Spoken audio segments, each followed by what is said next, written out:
evening. Today I would like to explain corporate training on cyber security applications using AI, machine and deep learning techniques. What is the cyber security? Cyber security is the process of protecting computers, servers, networks, data centers and servers from the malicious attacks.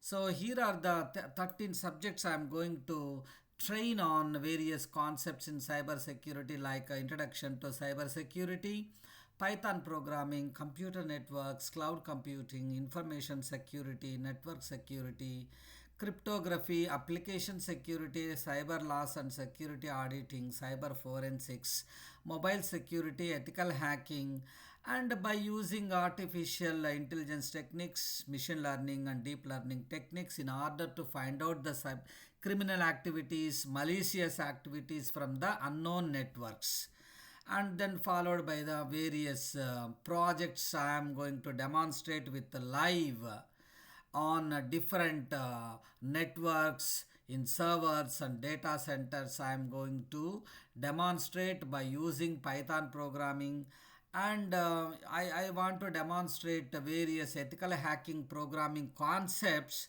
by using artificial intelligence, machine learning and deep learning techniques. I am going to demonstrate in real-time environment.